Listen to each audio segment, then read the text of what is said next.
Welcome friends on sky educare. Friends, आज का जो हमारा टॉपिक है वो है भारत के भौतिक प्रदेश। ये काफ़ी इम्पोर्टेंट टॉपिक है और सभी एग्ज़ाम, ना केवल रीट बाकी सभी एग्ज़ाम में ये मोस्ट इम्पॉर्टेंट टॉपिक्स में से याद होता है और बहुत अच्छे क्वेश्चन इस टॉपिक से पूछे जाते हैं।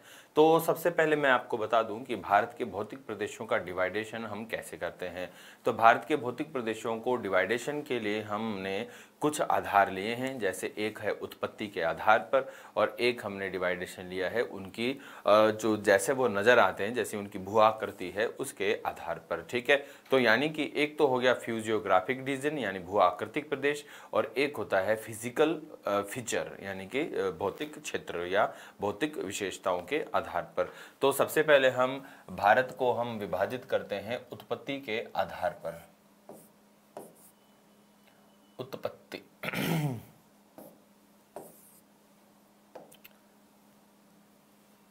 उत्पत्ति के आधार पर अगर हम बात करते हैं तो उत्पत्ति के आधार की अगर हम बात करें ना, तो सबसे पहले हो गया हमारा उत्पत्ति के आधार पर।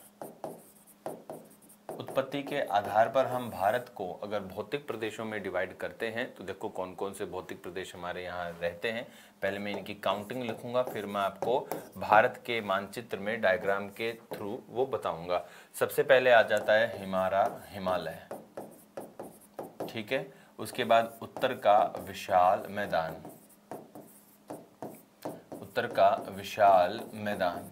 ठीक है, इसके बाद आ जाता है हमारा प्रायद्वीपीय भारत, प्रायद्वीपीय भारत, प्रायद्वीपीय भारत। और फिर आता है सागर तटीय प्रदेश एवं द्वीप समूह, सागर तटीय प्रदेश एवं द्वीप समूह। ठीक है, और पांचवा जो है वो थार का मरुस्थल, थार का मरुस्थल।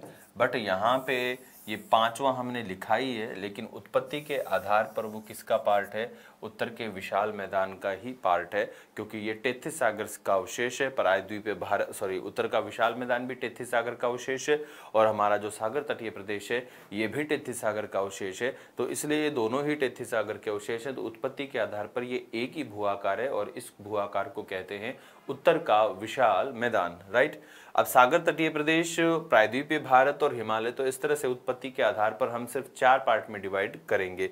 नेक्स्ट देखते हैं भू आकृति के आधार पर। तो सबसे पहले हम लेंगे, मतलब डायरेक्ट हम एनसीईआरटी के आधार पर लेंगे। एनसीईआरटी के आधार पर हम लेंगे हमारे फिजियोग्राफिक डिवीजन यानी कि भू आकृतिक प्रदेश। तो भू आकृतिक प्रदेश की हम बात करते हैं एनसीईआरटी के अनुसार, भू आकृतिक प्रदेश।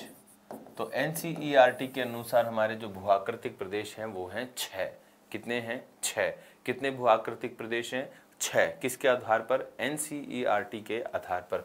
अब एनसीईआरटी के आधार पर जो 6 भू आकृतिक प्रदेश हैं उनके मैं नाम लिख दूं, फिर हम बात करेंगे अलग अलग भारत के मानचित्र में। ठीक है, तो देखो चलो सीधा ही हम मानचित्र में ही बात करते हैं। भारत के मानचित्र में जो भू आकृतिक प्रदेश हैं उन पर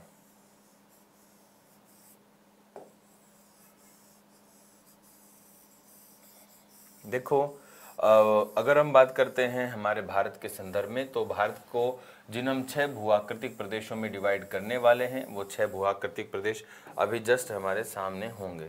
ठीक है, तो भू आकृतिक प्रदेशों में वो सबसे पहले हम देखते हैं हमारे भारत का, ये हटाऊं एक बार, थोड़ी सी लाइन अच्छी नहीं बनी।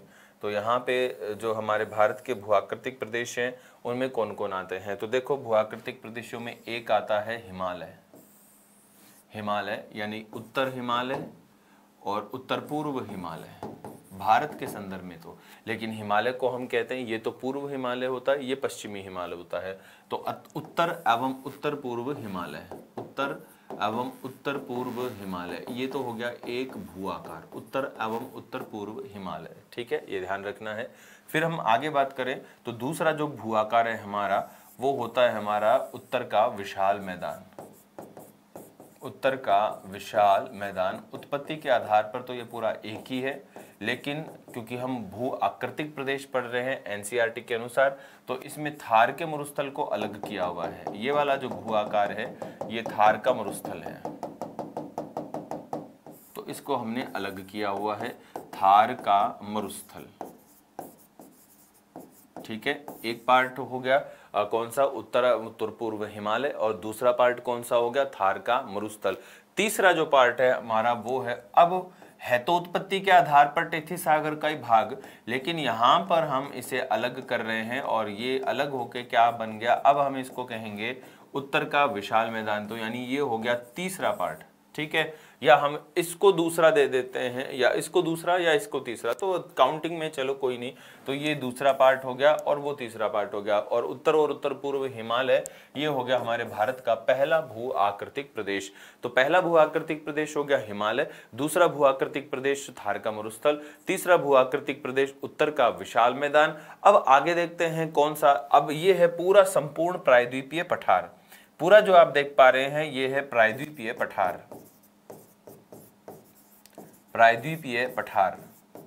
ठीक है, इस प्रायद्वीपीय पठार को हमने चौथा प्रायद्वीपीय पठार के रूप में डिवाइड कर दिया, यानी चौथा भू आकार हमने भारत का इसे रख दिया। ये हो गया 4th नंबर का।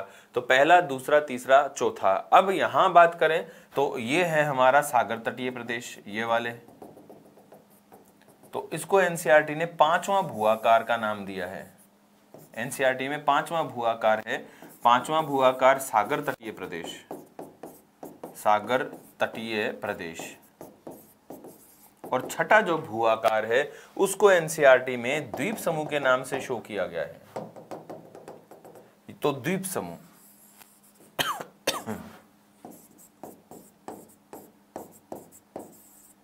द्वीप समूह। ठीक है, तो यहां ध्यान रखना। अब मैं आपको क्वेश्चन बताता हूं और उसके आंसर आप सुनना। पहला क्वेश्चन अगर आपसे पूछे कि भारत को कितने भू आकारों में यानी कितने भौतिक प्रदेशों में बांटा है, तो आपको आंसर 5 ही देने हैं। आपको आंसर 5 देने हैं। 5 में जो एनसीईआरटी ने इन दोनों को अलग अलग किया है ना, सागर तटीय प्रदेश और द्वीप समूह, इसको तो बताया है छठा और इसको बताया है 5वां। तो इसको हम कंबाइंड 5वां ही भौतिक प्रदेश बताएंगे। कैसे?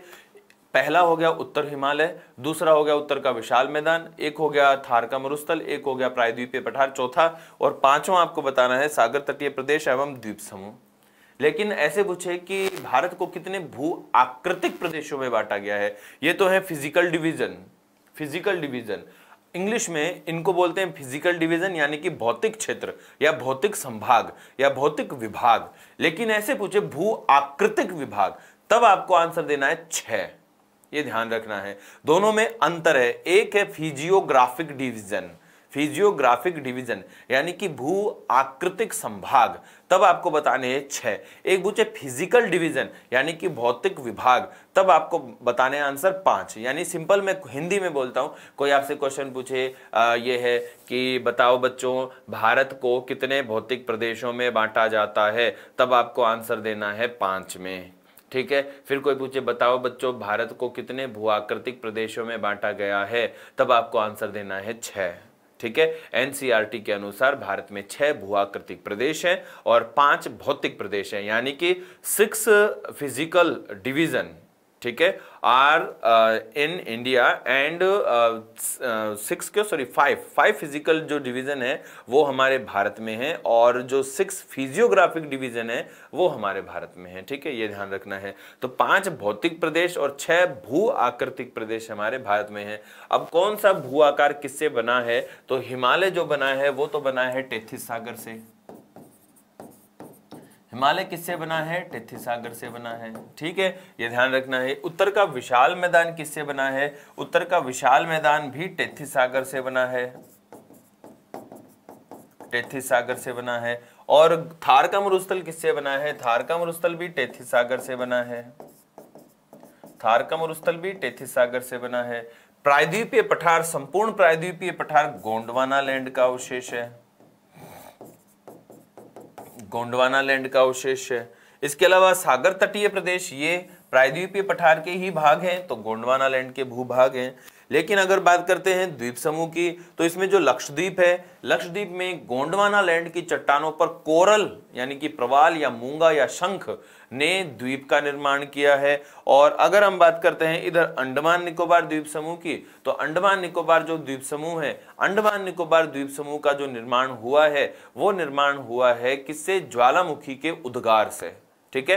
अंडमान निकोबार न तो अंगारा लैंड का पार्ट है, सॉरी न तो गोंडवाना लैंड का पार्ट है, ना ही टेथिस सागर का पार्ट है। वो ज्वालामुखी उद्गार से निर्मित हुआ है टर्शियरी काल में, तृतीयक काल में। अंडमान निकोबार तृतीयक काल में निर्मित है, ये आपको ध्यान में रखना है। ठीक है, तो मैं एक बार रिपीट कर देता हूं इन 3 क्वेश्चन को। पहला क्वेश्चन सबसे पहले कि भारत को हम कितने भौतिक प्रदेशों में बांटते हैं, तो आपको आंसर देना है 5। दूसरा क्वेश्चन, भारत को हम कितने भू आकृतिक प्रदेशों में बांटते हैं, तब आंसर है 6। फिर नेक्स्ट क्वेश्चन कि हिमालय किसका अवशेष है, आंसर है टेथिस सागर। फिर नेक्स्ट क्वेश्चन, उत्तर का विशाल मैदान किसका अवशेष है, आंसर है टेथिस सागर। थार का मरुस्थल किसका अवशेष है, आंसर है टेथिस सागर। प्रायद्वीपीय पठार किसका अवशेष है, आंसर है गोंडवाना लैंड। फिर सागर तटीय प्रदेश किसके अवशेष हैं, तो वो तो प्रायद्वीपीय पठार के ही भाग हैं वास्तव में, यहाँ पे सागर का अवशेष है, तो ये भी गोंडवाना लैंड। इसके अलावा अगर द्वीप समूह, तो द्वीप समूह 2 हैं, लक्षद्वीप और अंडमान निकोबार। तो अंडमान निकोबार न तो गोंडवाना लैंड का पार्ट है, न ही टेथिस सागर का पार्ट है। तो गोंडवाना लैंड का निर्माण हुआ है भारत में ज्वालामुखी से, हिंद महासागर जो था, हिंद महासागर में ज्वालामुखी उद्गार से टर्शियरी काल में इसका निर्माण हुआ है। द्वीप समूह की बात करते हैं, द्वीप समूह में हमने अंडमान निकोबार की बात कर रही है, लक्षद्वीप की बात करते हैं, तो लक्षद्वीप में कुछ तो अवशेष हैं गोंडवाना लैंड के, और उन अवशेषों पर कोरल ने, प्रवाल ने घर बनाया है और उससे प्रवाल द्वीप का निर्माण हुआ है। तो लक्षद्वीप एक प्रवाल द्वीप है और अंडमान निकोबार द्वीप एक ज्वालामुखी निर्मित द्वीप है। तो ये थे हमारे भारत के 6 भू आकृतिक प्रदेश और 5 भौतिक प्रदेश। अब हम इनमें से एक एक भौतिक प्रदेश को लेंगे और उसका डिवाइडेशन करेंगे। गोंडवाना लैंड, टेथिस सागर के बारे में जो जानकारी है वो हम पूर्व में ले चुके हैं। आप जाइए और राजस्थान के भौतिक प्रदेशों को और राजस्थान के परिचय को आप पढ़ेंगे तो वहां पे आपको कंप्लीट इंफॉर्मेशन मिलेगी गोंडवाना लैंड के बारे में और टेथिस सागर के बारे में और संपूर्ण पेंजिया और पैंथालासा के बारे में भी। ओके, तो हम हमारे वीडियो को आगे बढ़ाते हैं और हम बात करते हैं अभी हमारे भारत के एक विशेष भौतिक क्षेत्र जिसको हम कहते हैं हिमालय। तो चलो शुरू करते हैं हिमालय को। हिमालय, अगर हिमालय के नाम पर चर्चा की जाए तो हिमालय को हम कहते हैं हेमवंत पर्वत। प्राचीन समय में इसे कहा जाता था हेमवंत पर्वत, हिमालय या कहते थे हेमवंत पर्वत। ठीक है, हिमालय को हेमवंत भी कहा जाता था और हिमालय को चाइना में सोमो पर्वत भी कहा जाता है। चाइना में क्या संज्ञा देते हैं, सोमो पर्वत की संज्ञा देते हैं, चाइना में ये सोमो पर्वत कहलाता है। ठीक है, अब हिमालय हो गया, हेमवंत हो गया, सोमो पर्वत हो गया। आगे अगर हम बात करते हैं हिमालय के लिए तो हिमालय है विश्व की नवीनतम वलित पर्वतमाला। विश्व की नवीनतम वलित पर्वतमाला है हिमालय। वलन क्या होता है, ये होता है वलन। ठीक है, वलन का जो ऊपर उठा भाग होता है उसको कहते हैं अपनति और वलन का जो नीचा स्थित भाग होता है उसको कहते हैं अभिनति। ठीक है, तो अपनति और अभिनति, ऊपर उठा भाग अपनति, नीचे धसा भाग अभिनति। और ये जो सिस्टम होता है अपनति और अभिनति का, ये हमें देखने को मिलता है वलन में यानी कि फोल्ड में, वलन में यानी कि फोल्ड में। अब हिमालय इसी प्रकार की वलित पर्वतमाला है। इस वलित को हम मोड़दार भी कह सकते हैं या फोल्डेड भी कह सकते हैं। अब इसकी उत्पत्ति का काल क्या है, तो इसकी उत्पत्ति का काल है टर्शियरी काल। इसकी उत्पत्ति का काल क्या है, उत्पत्ति का काल है टर्शियरी। उत्पत्ति का काल कौन सा है, टर्शियरी काल है, यानी कि तृतीयक युग है, तृतीयक युग है। तो टर्शियरी काल या तृतीयक काल में हमारे हिमालय की रचना हुई है। ठीक है, अब अगर हम बात करते हैं हिमालय के विस्तार की, तो हिमालय के विस्तार को हम देखते हैं। देखो ध्यान से डायग्राम को देखना। पहले हम ब्लैक पेन का यूज करते हैं भारत के मानचित्र को बनाने के लिए, उत्तर और उत्तर पूर्वी भारत।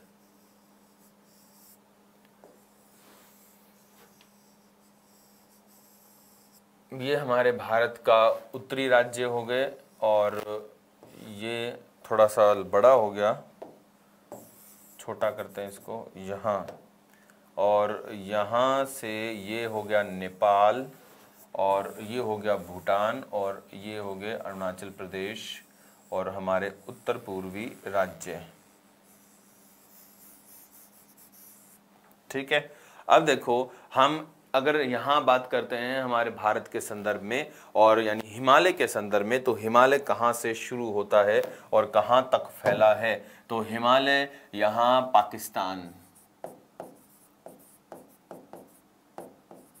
पाकिस्तान से ये प्रारंभ होता है। पाकिस्तान से प्रारंभ होके लास्ट में आगे भूटान, चीन तक एंड हो जाता है। यानी पाकिस्तान से इसका विस्तार है अपने भारत में, ठीक है, और फिर यहाँ पे विस्तार है नेपाल में, ओके, और इसके बाद यहाँ विस्तार है भूटान में और चीन में। यानी कि प्रधान रूप से कितने देश हो गए? पांच देशों में, पाकिस्तान, भूटान, नेपाल, चीन, पाकिस्तान, भूटान, नेपाल, चीन, 5 देशों में ये विस्तृत है। अब इसका सबसे ज़्यादा विस्तार और सबसे ज़्यादा ऊंचाई नेपाल में है। नेपाल में ये करीब 800 किलोमीटर की लंबाई में विस्तृत है।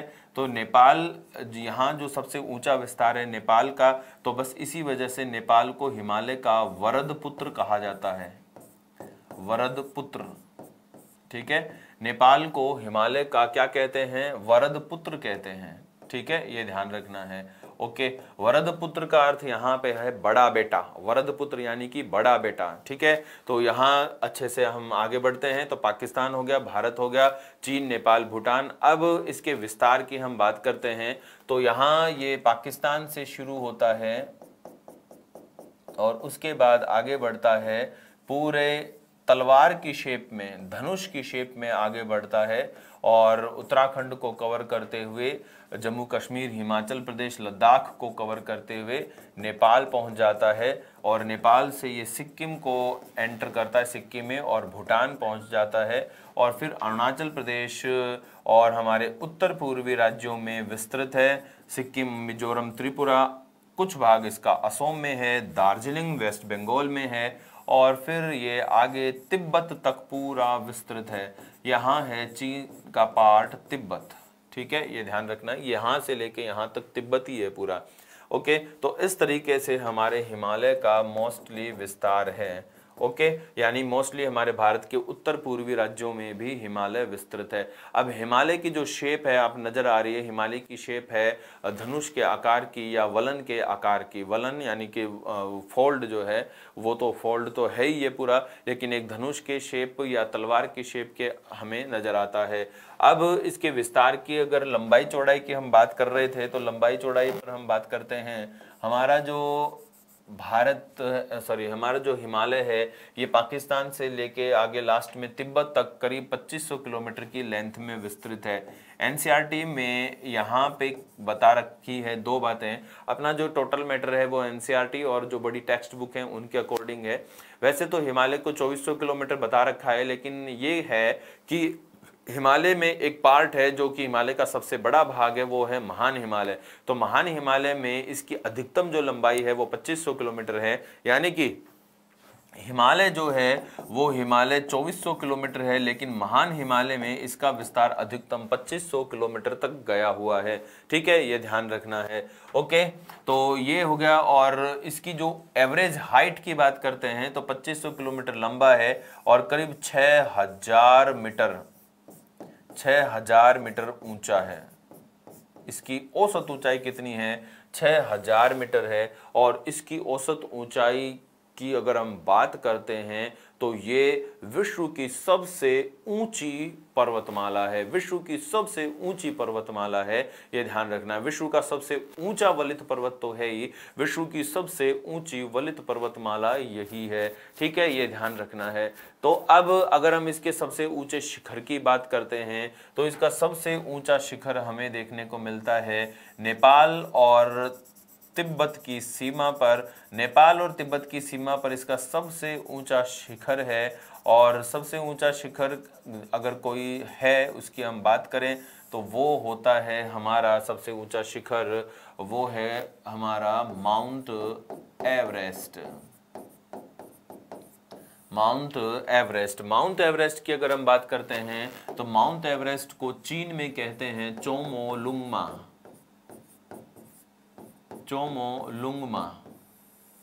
माउंट एवरेस्ट को क्या कहा जाता है? चोमोलुंगमा कहा जाता है। चोमोलुंगमा का शाब्दिक अर्थ होता है पर्वतों की रानी। चोमोलुंगमा का शाब्दिक अर्थ होता है पर्वतों की रानी। नेपाल में इसके लिए कहा जाता है सागर माथा। नेपाल में कहते हैं सागर माथा। माउंट एवरेस्ट की खोज करने वाले थे कौन थे? राधा कृष्णन सिकंदर, और वो भारतीय सर्वेक्षण विभाग का जो दल था उसके मुखिया थे। भारत में यहाँ अक्षांश खींचने, अक्षांश और देशांतर खींचने का कार्य चल रहा था, उनको डिसाइड करने का कार्य चल रहा था। तो यहाँ पे जो राधा कृष्णन सिकंदर थे उन्होंने इस माउंट एवरेस्ट को पहली बार देखा था। और जब माउंट एवरेस्ट को देखा तो उस समय हमारे भारतीय सर्वेक्षण विभाग के अध्यक्ष थे जॉर्ज एवरेस्ट। तो जॉर्ज एवरेस्ट के नाम पर इस चोटी का नाम रखा गया माउंट एवरेस्ट। अब माउंट एवरेस्ट को पहली बार फतेह करने वाले, माउंट एवरेस्ट को पहली बार फतेह करने वाले जो व्यक्ति थे उनमें दो व्यक्तियों ने एक साथ किया था। एक तो न्यूजीलैंड के थे एडमंड हिलेरी और नेपाल के थे तेंजिंग नोरगे। अब ऐसा आता है कि कौन भारतीय थे प्रथम जिन्होंने माउंट एवरेस्ट को फतेह किया, तो उनका नाम होता है अवतार सिंह चीमा। अवतार सिंह चीमा। कौन लेडी थी जिन्होंने पहली बार माउंट एवरेस्ट को फतेह किया, तो उनका नाम थोड़ा हार्ड है तो मैं इसलिए लिख देता हूं। उनका नाम है जुंको ताबेई। Junko Tabei.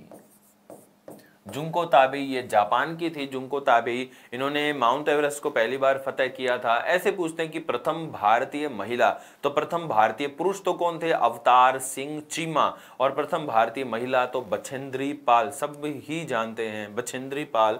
अब ऐसा आता है कि youngest boy who summit mount Everest, तो यंगेस्ट बॉय हैं जॉर्डन रोमेरो। और यंगेस्ट गर्ल की बात करते हैं तो यंगेस्ट गर्ल है और वो है हमारे तेलंगाना स्टेट की मालवथ पूर्णा। मालवथ पूर्णा इन्होंने सबसे कम उम्र में इस माउंट एवरेस्ट को फतेह किया है। ठीक है, तो यहाँ ये ध्यान में रखना है। ओके, नेपाल हो गया। वरदपुर हिमालय के, वरदपुत्र हिमालय के विस्तार की बात होगी, सबसे ऊंचा शिखर हो गया।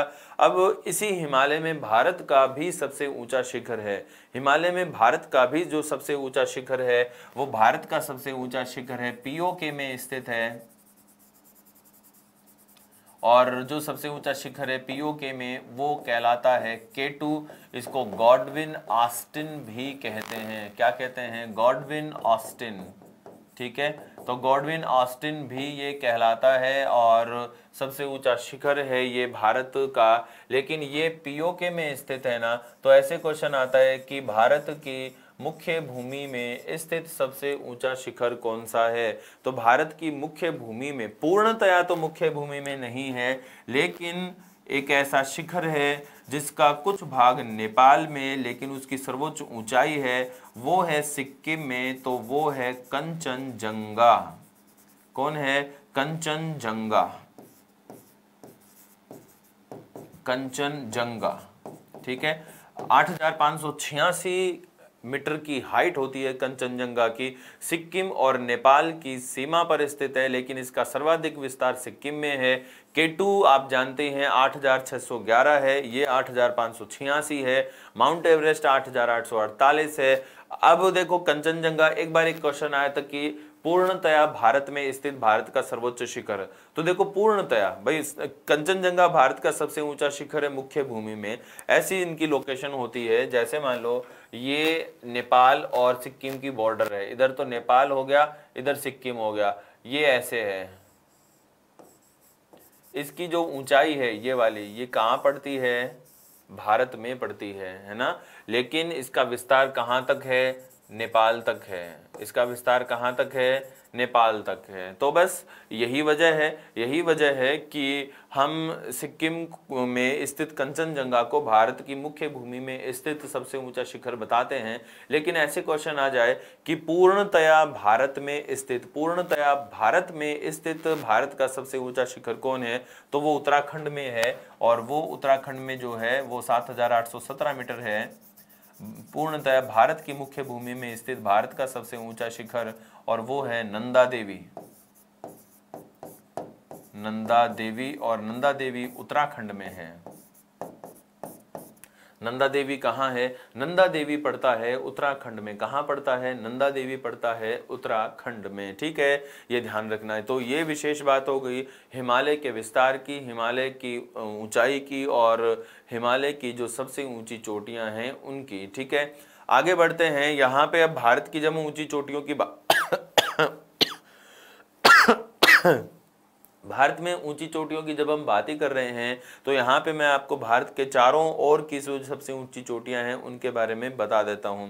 भारत में जब हम दक्षिण में आते हैं, चलो एक अलग से मैप बनाते हैं और फिर वहां हम बात करते हैं, है ना।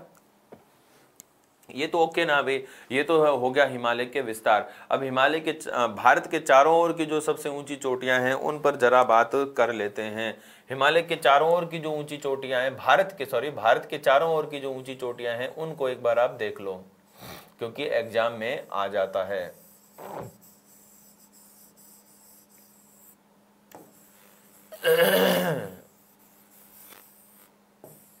देखो, भारत के चारों ओर की जो ऊंची चोटियां हैं उनमें कौन कौन आते हैं। तो यहां पर आपने जान लिया, ये तो केटू है, यहाँ पे कंचनजंगा है, ये जान लिया। इसके अलावा यहाँ नंदा देवी है, इसको जान लिया। नॉर्थ ईस्ट में जो सबसे ऊंचा शिखर है नॉर्थ ईस्ट में वो है सारामती।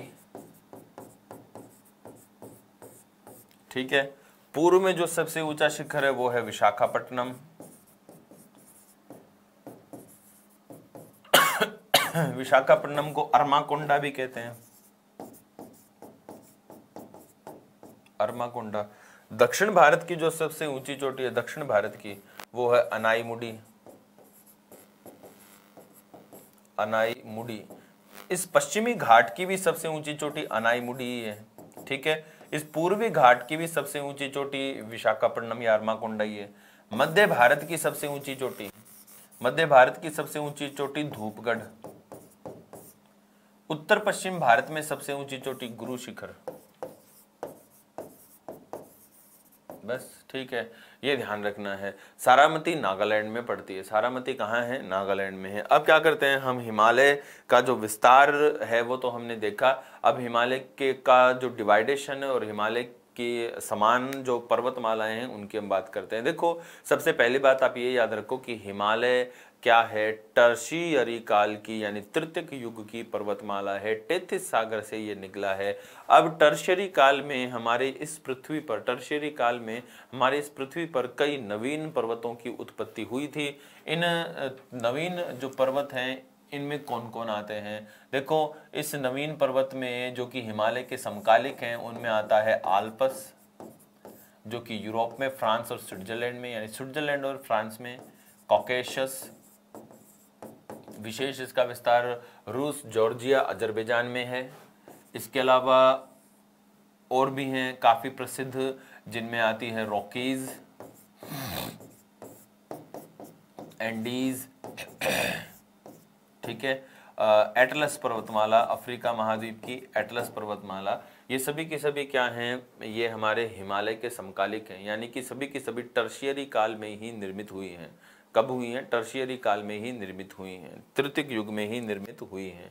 ठीक है, बात करते हैं अब हिमालय से संबंधित तो हिमालय के विस्तार की। तो हिमालय का जो विस्तार है, हिमालय का विस्तार दो तरह से किया जाता है। हिमालय का विस्तार, हिमालय का विभाजन दो तरह से पढ़ा जाता है। इनमें से एक तो होता है हिमालय के विस्तार का प्रादेशिक स्वरूप और एक होता है हिमालय के विस्तार का भौगोलिक स्वरूप। ये जो हमारा वीडियो है इसमें हम बात करेंगे हिमालय के प्रादेशिक स्वरूप की। इससे नेक्स्ट जो वीडियो हम लेंगे उसमें हम बात करेंगे हिमालय के भौगोलिक स्वरूप की।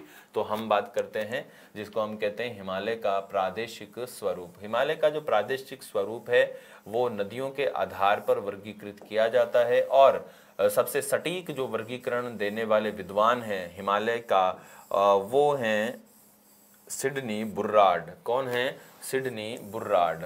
हिमालय का जो सबसे सटीक विभाजन देते हैं वो हैं सिडनी बुर्रार्ड। ठीक है, तो नाम तो मैं लिख देता हूँ, थोड़ा हार्ड नाम है इसलिए। तो सिडनी बुर्रार्ड ये हिमालय का सबसे सटीक विभाजन करते हैं। सिडनी बुर्रार्ड हिमालय का सबसे सटीक विभाजन ये करते हैं, सिडनी बुर्रार्ड, राइट। अब अगर हम बात करते हैं सिडनी बुर्रार्ड की, जो कि हिमालय का सबसे सटीक विभाजन देते हैं, अब ये नदियों के आधार पर देते हैं, तो नदियों के आधार पर एक बार हम विभाजन देख लेते हैं क्या है। देखो यहां कैलाश पर्वत, कैलाश पर्वत, कैलाश पर्वत है ये। अब इस कैलाश पर्वत की अगर हम बात करते हैं तो कैलाश पर्वत से यहां कैलाश पर्वत से नदी निकलती है सिंधु, इसी कैलाश पर्वत से नदी निकलती है सतलज,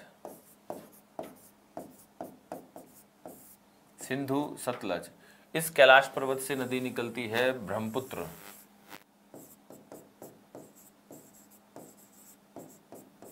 ब्रह्मपुत्र। तो सिंधु सतलज ब्रह्मपुत्र, सिंधु सतलज ब्रह्मपुत्र, ठीक है, ये ध्यान रखना है। तो कैलाश पर्वत से नदी निकलती है सिंधु सतलज और ब्रह्मपुत्र, राइट। अब इसके अतिरिक्त भी कुछ और नदियां हैं जो इस हिमालय का निर्माण करती हैं। तो यहाँ पे ये तो नेपाल है, आप जानते ही हैं, ये उत्तराखंड है। तो उत्तराखंड और नेपाल की सीमा पर नदी बहती है काली नदी, काली नदी। इस काली नदी को शारदा भी कहते हैं, ठीक है। और यहां पर है हमारी नदी एक सिक्किम में आने वाली तिस्ता नदी, तिस्ता। बस जो नदियां हमें चाहिए थी वो हमारी कंप्लीट हो गई। अब मैं इसका डिवाइडेशन कर देता हूं, ठीक है। डिवाइडेशन हम फिर एक अलग ब्लैक कलर ले लेते हैं इस बार। ओके, देखो यहाँ पे सिंधु से सतलज, सिंधु से सतलज, सिंधु से सतलज तक का जो एरिया है इसको हम कहते हैं पंजाब हिमालय। कौन सा हिमालय? पंजाब हिमालय। सिंधु से सतलज कहलाता है पंजाब हिमालय, सिंधु से सतलज कहलाता है पंजाब हिमालय। इसके अलावा फिर यहाँ पे सतलज नदी से काली नदी तक, इसको कहते हैं कुमायूं। काली नदी से सतलज से काली या सतलज से शारदा तक इसको कहते हैं कुमायूं। काली से तिस्ता, काली से तिस्ता इसको कहते हैं नेपाल हिमालय। सेम हिमालय नेपाल के नाम पर ही नेपाल हिमालय। और तिस्ता से ब्रह्मपुत्र तक इसको हम कहते हैं असम हिमालय या असम हिमालय, असम हिमालय, ठीक है। तो ये हो गए हिमालय के 4 पार्ट। किसके आधार पर? सिडनी बुर्रार्ड के आधार पर। और सिडनी बुर्रार्ड ने विभाजन का आधार क्या लिया था? नदियां ली थी, ठीक है। तो पंजाब, सिंधु से सतलज तक पंजाब हिमालय, सतलज से काली कुमायूं हिमालय, काली से तिस्ता नेपाल हिमालय, तिस्ता से ब्रह्मपुत्र असम हिमालय, ये हमारा पूरा कंप्लीट हो जाता है। अब इसमें क्या करते हैं हम? हिमालय का वर्गीकरण करते हैं सबसे पहले पंजाब हिमालय से।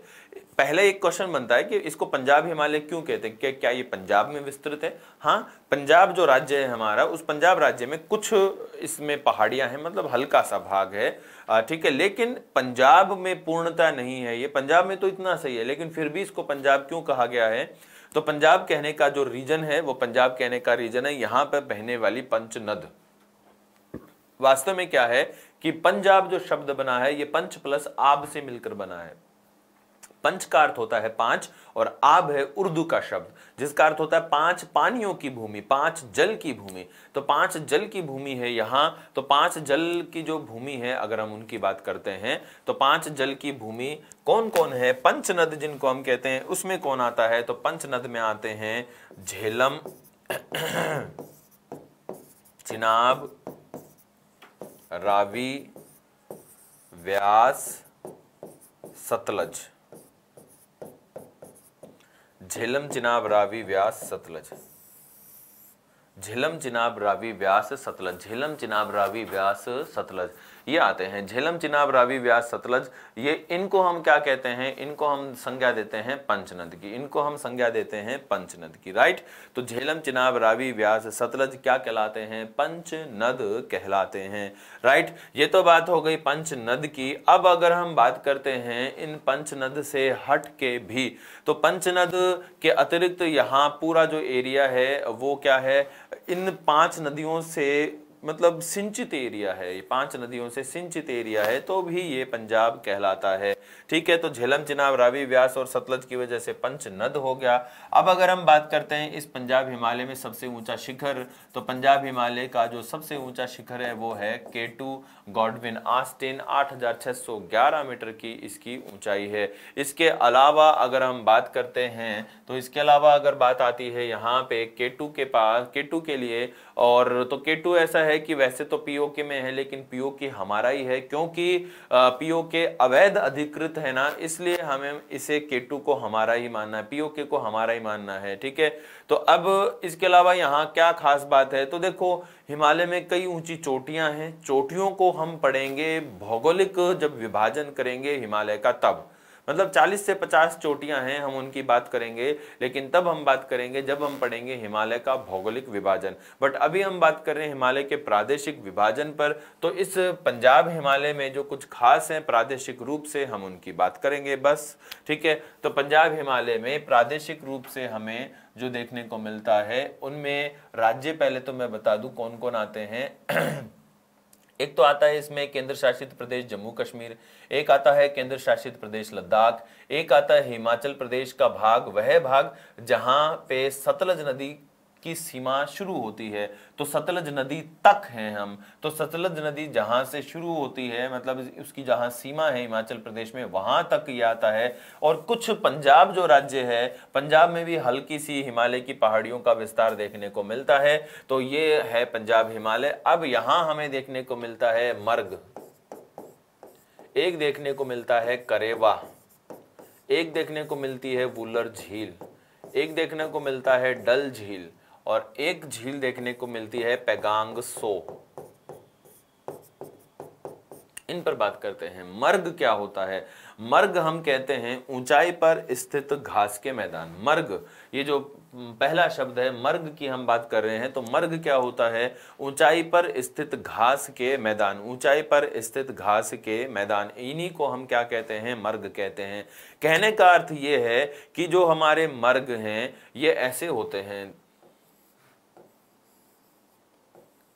ऊंचाई पर स्थित ढलवा भूमि पर स्थित जो घास के मैदान हैं ये मर्ग कहलाते हैं। एग्जाम्पल के लिए सोनमर्ग, गुलमर्ग, सोनमर्ग, गुलमर्ग, ये सब क्या हैं? मर्ग हैं, है ना। और ये मर्ग काफी फेमस है केसर के उत्पादन के लिए, एप्पल के उत्पादन के लिए, इसके अलावा अन्य सूखे मेवे, अखरोट वगैरह, बादाम वगैरह आदि के उत्पादन के लिए। ठीक है। इसके अलावा करेवा क्या है? तो करेवा ये वास्तव में टेथिस सागर का अवशेष यहाँ रह गया था। हिमालय में टेथिस सागर जो है वो हिमालय किससे बना है? टेथिस सागर से बना है। अब इस हिमालय में ना टेथिस सागर का अवशेष इस जम्मू घाटी में रह गया था एक छोटे सरोवर के रूप में। कब? आज से करीब 10 लाख साल पहले प्लेस्टोसीन काल में। तो प्लेस्टोसीन काल में टेथिस सागर के रूप, अवशेष के रूप में इस करेवा का अस्तित्व था, लेकिन फिर धीमे धीमे करेवा लुप्त होता गया, सिकुड़ता गया और वहां पे दलदली भूमि का निर्माण हो गया। ठीक है। आज भी इस करेवा के कुछ भागों में दलदली भूमि कहीं कहीं देखने को मिलती है। बारिश के काल में जब हिमपात होता है और सामान्य जब बारिश होती है यहाँ पे, तो ऐसी स्थिति में यहाँ पे कहीं कहीं दलदली भूमि का निर्माण हो जाता है। साथ ही यहाँ पे मिट्टी की गुटिकाएं, कंकड़ युक्त आवरण भी देखने को मिलता है। ठीक है। कारण है क्योंकि हिमालय से निकलने वाली जो नदियां हैं कंकड़ों के जमाव से उसने इस करेवा को भर दिया। ठीक है। तो अब यहाँ पे गुटिका युक्त, एक कंकड़ युक्त हल्का दलदली प्रदेश मिलता है, उसी को हम करेवा कहते हैं। अब ये करेवा जो मिट्टी है, करेवा जो प्रदेश है, ये भी बहुत ज्यादा प्रसिद्ध है हमारे इस जम्मू घाटी में, जम्मू कश्मीर में। किसके उत्पादन के लिए? केसर के उत्पादन के लिए। केसर के उत्पादन के लिए ये बहुत ज्यादा प्रसिद्ध है। ठीक है। आगे बढ़ते हैं, अब झील की बात करते हैं। तो वुलर झील वुलर झील जम्मू कश्मीर में मिलती है। वुलर झील हमारे भारत की मीठे पानी की सबसे बड़ी झील है। वुलर झील भारत की मीठे पानी की सबसे बड़ी झील है। डल झील श्रीनगर में है। डल झील कहाँ है? डल झील श्रीनगर में है। और डल झील ऐसी झील है जो सदैव ही शीत ऋतु में जम जाती है, पूरी तरह से ये जम जाती है डल झील। इसके बाद है पैगांग सो। पैगांग सो झील है लद्दाख में, बहुत ज्यादा इंपॉर्टेंट झील है। पैगांग त्सो भारत की एक अंतर्राष्ट्रीय झील है और इस ऐसी झील है जिस पर चाइना पूरी ही झील पर अधिकार जताता है। ठीक है, तो पैगांग त्सो भारत की एक अंतर्राष्ट्रीय झील है जो जिसका विस्तार लद्दाख और तिब्बत दोनों में है। ठीक है, ये ध्यान में रखना है। तो अभी हम बात कर रहे हैं सिर्फ इसकी प्रादेशिक विशेषताओं पर। यहाँ पे हमें जम्मू घाटी देखने को मिलती है, कश्मीर घाटी देखने को मिलती है। इसके अलावा लद्दाख में भी कई घाटियां हैं, जैसे लद्दाख में है मरखा घाटी, मरखा घाटी, गलवान घाटी, हुजा घाटी, हुजा नदी बहती है तो हुजा घाटी, गिलगित घाटी, शिगार घाटी यहाँ देखने को मिलती हैं। ठीक है, इसके अलावा यहाँ इस पंजाब हिमालय में हमें कुछ ग्लेशियर्स देखने को मिलते हैं। उन ग्लेशियर में जैसे सियाचिन ग्लेशियर है, वो भारत का सबसे बड़ा ग्लेशियर है, करीब 72 किलोमीटर बड़ा ग्लेशियर है, लंबा है 72 किलोमीटर लंबा। तो सियाचिन ग्लेशियर है, ये हमारे भारत का सबसे बड़ा ग्लेशियर है। ठीक है, ये ध्यान में रखना है आपको। सियाचिन ग्लेशियर पर पाकिस्तानी सेना ने कब्जा कर लिया था और भारतीय सेना ने फिर एक अभियान चलाया था। अभियान का नाम रखा था ऑपरेशन मेघदूत।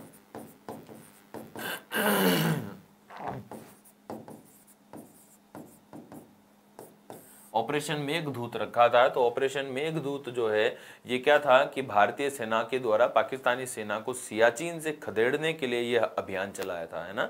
तो ये सियाचिन से संबंधित है ऑपरेशन मेघदूत अभियान। ठीक है, ये ध्यान रखना है।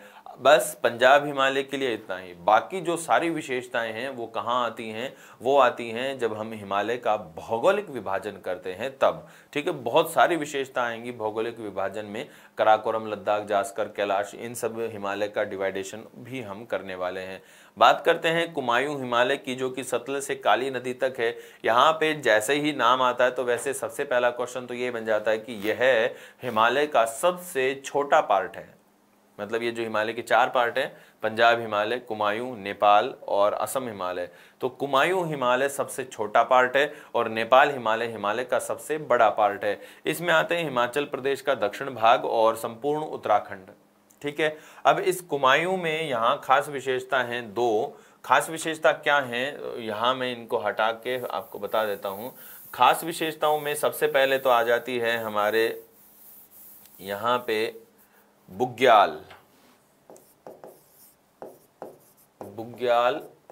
एवं पयार।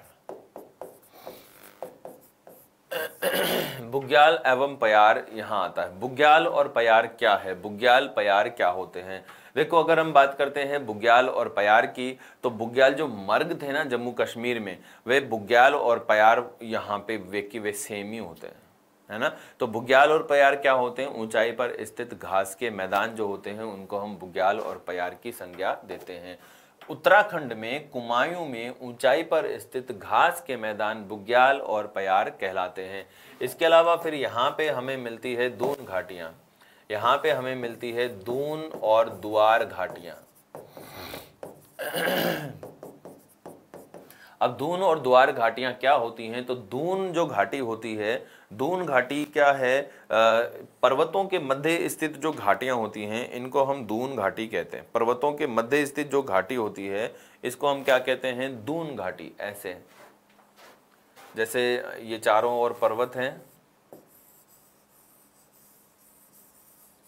और इन पर्वतों के मध्य ये जो समतल घाटियां होती हैं इनको दून और द्वार घाटियां कहते हैं।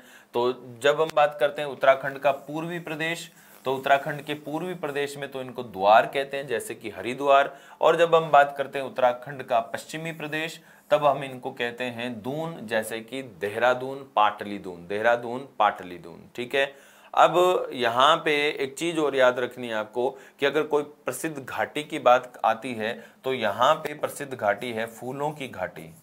ये बहुत अच्छा क्वेश्चन है, फूलों की घाटी। तो फूलों की घाटी कहाँ है? फूलों की घाटी है उत्तराखंड में। फूलों की घाटी उत्तराखंड के चमोली जो डिस्ट्रिक्ट है, चमोली जो जिला है उत्तराखंड का, वहां पर स्थित है फूलों की घाटी। ठीक है, ये ध्यान में रखना है। बस यहाँ विशेष इतना ही है। एक चीज और बता देता हूँ कि हिमालय का ये जो कुमायूं वाला भाग है, इसका पूर्वी भाग तो कहलाता है गढ़वाल रेंज और पश्चिमी भाग कहलाता है कुमायूं। बस इतना सा। नेपाल हिमालय जो है वो काली नदी से तिस्ता नदी तक विस्तृत है। नेपाल हिमालय काली नदी से तीस्ता नदी तक विस्तृत है नेपाल हिमालय। लेकिन अगर हम बात करते हैं हमारे इस नेपाल हिमालय पर, तो नेपाल हिमालय पे सबसे अच्छा क्वेश्चन तो जैसे ही नेपाल हिमालय में एंटर करते हैं वहां बनता है। क्या सबसे पहला क्वेश्चन कि हिमालय का सबसे बड़ा भाग कौन सा है, तो हिमालय का जो सबसे बड़ा भाग है वो है नेपाल हिमालय। दूसरी बात, माउंट एवरेस्ट जो कि हिमालय का सबसे ऊंचा शिखर है वो हिमालय के किस भाग का भाग है, तो माउंट एवरेस्ट भी नेपाल हिमालय का ही भाग है। फिर अगर ऐसे पूछते हैं कि भारत का सबसे ऊंचा शिखर जो मुख्य भूमि में स्थित है कंचनजंगा, वो हिमालय के किस भाग का भाग है, तो वो भी कंचनजंगा भी नेपाल हिमालय का ही भाग है। कंचनजंगा भी नेपाल हिमालय का ही भाग है। ठीक है, ये चीज आपको ध्यान रखनी है, कंचनजंगा भी नेपाल हिमालय का ही भाग है। ठीक है ना, ये ध्यान में रखना है। बाकी नेपाल हिमालय में एक जो प्रसिद्ध घाटी है वो है नेपाल हिमालय में काठमांडू घाटी।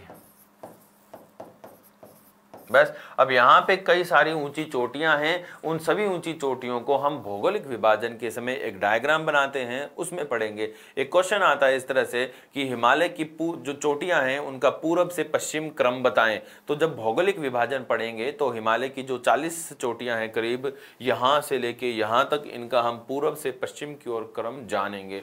बहुत ही शानदार होता है ये, हम उन सभी पूर्व से पश्चिम जो क्रम है उन सबको जानने वाले हैं। ठीक है, चलो हम नेक्स्ट बात करते हैं हमारे असम हिमालय की। तो असम हिमालय का हमें अलग से डायग्राम बनाना पड़ेगा और वहां हमें इसकी बात करनी होगी। देखो एक बार बात करते हैं हम, ये तो है हमारा असम, ये है अरुणाचल प्रदेश, ये नागालैंड, ये मणिपुर, ये मिजोरम, ये त्रिपुरा। ठीक है, यहाँ पे वेस्ट बंगाल, ये दक्षिण में, और बीच में बांग्लादेश आप जान पा रहे हैं, ये भूटान। ठीक है, यहाँ पे अब नदी की बात करें तो इधर नदी कौन सी आती है, ये नदी आ रही है तीस्ता, ये नदी कौन सी आ रही है तीस्ता।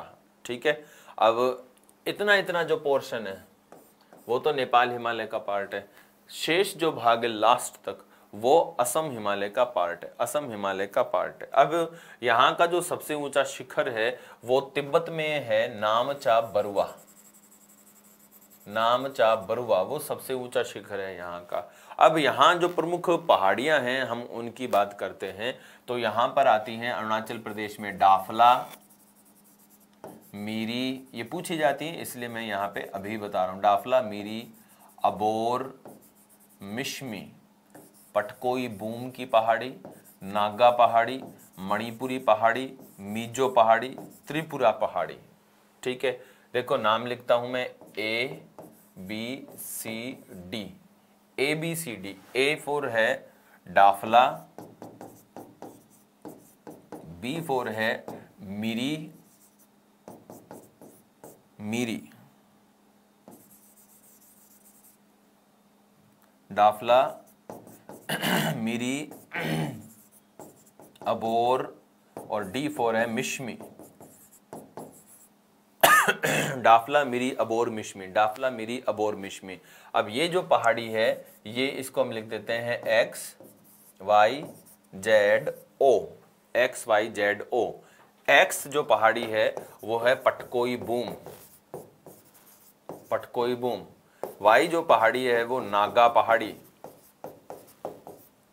जेड जो पहाड़ी है वो है मणिपुरी हिल्स, मणिपुरी हिल्स, और ओ जो पहाड़ी है ओ वो है मिजो हिल्स, मिजो हिल्स। ठीक है, ये ध्यान रखना है। तो अब यहाँ पे जो एक्स पहाड़ी हैं पटकोई बूम, पटकोई बूम, पटकोई बूम की जो पहाड़ियां हैं पटकोई बूम की जो पहाड़ियां हैं आप देख पा रहे हैं ये अरुणाचल प्रदेश है, तो और यहाँ पे म्यांमार है। तो पटकोई बूम की जो पहाड़ियां हैं अरुणाचल प्रदेश और म्यांमार की सीमा पर स्थित हैं। पटकोई बूम की पहाड़ियां अरुणाचल प्रदेश और म्यांमार की सीमा पर स्थित हैं। ऐसे ही हम बात करते हैं यहाँ वाई पहाड़ियों पे, तो जो कि नागा पहाड़ियां हैं, नागा पहाड़ियां ये नागालैंड और म्यांमार की सीमा पर स्थित है। यहाँ पर एक शिखर है सारामती, जो सारामती जो शिखर है ये पूर्णतया नागालैंड और भारत की सीमा पर यानी नागालैंड और म्यांमार की सीमा पर स्थित है। जेड जो पहाड़ियां हैं उनको कहते हैं मणिपुरी हिल्स। अब मणिपुरी हिल्स भी सेम मणिपुर और म्यांमार की सीमा पर है, और मणिपुरी जो हिल्स है यहाँ पर एक झील है, झील का नाम है लोकताक झील। लोकताक झील, लोकताक झील जो है, इस लोकताक झील में कैबुल लामजो, कौन? कैबुल लामजो, लोकताक झील में कैबुल लामजो नेशनल पार्क है, और इस कैबुल लामजो नेशनल पार्क को हम कहते हैं विश्व का एकमात्र तैरता हुआ नेशनल पार्क। यहां आ जाते हैं ओ झील, ये है Mizo hills. Mizo hills, Mizo hills यानी कि जो कि मिजोरम में है मीजो हिल्स, और इनको हम लुशाई पहाड़ियां भी कहते हैं, लुशाई, और इनको ब्लू माउंटेन की संज्ञा भी दी जाती है, ब्लू माउंटेन, ब्लू माउंटेन भी कहते हैं। तो मीजो हिल्स, लुशाई पहाड़ियां ये भी म्यांमार और मिजोरम की सीमा पर स्थित हैं। त्रिपुरा में जो पहाड़ियां हैं इसका नाम त्रिपुरा पहाड़ियां ही है और कोई विशेष नाम नहीं है। मिजोरम जो है यहाँ पे इस मिजोरम को एक नाम दिया जाता है मोलेसिस बेसिन। मिजोरम को क्या नाम दिया जाता है? Molasses basin. मिजोरम को नाम दिया जाता है मोलेसिस बेसिन। ठीक है, तो दोस्तों ये था हमारे हिमालय का जो असम हिमालय है वो वाला भाग। तो हमने जो अभी किया ये था हिमालय का प्रादेशिक विभाजन। ठीक है ना। अब नेक्स्ट जो हमारा वीडियो होगा उसमें हम बात करेंगे हिमालय के भौगोलिक विभाजन पर। वो काफ़ी लंबा चैप्टर रहेगा। तो हिमालय के भौगोलिक विभाजन के साथ ही हिमालय के दर्रे और हिमालय की जो प्रसिद्ध घाटियां हैं और हिमालय के जो ग्लेशियर्स हैं उन सभी पर हम चर्चा करेंगे हमारे अगले वीडियो में। Okay friends, thank you and जय हिंद।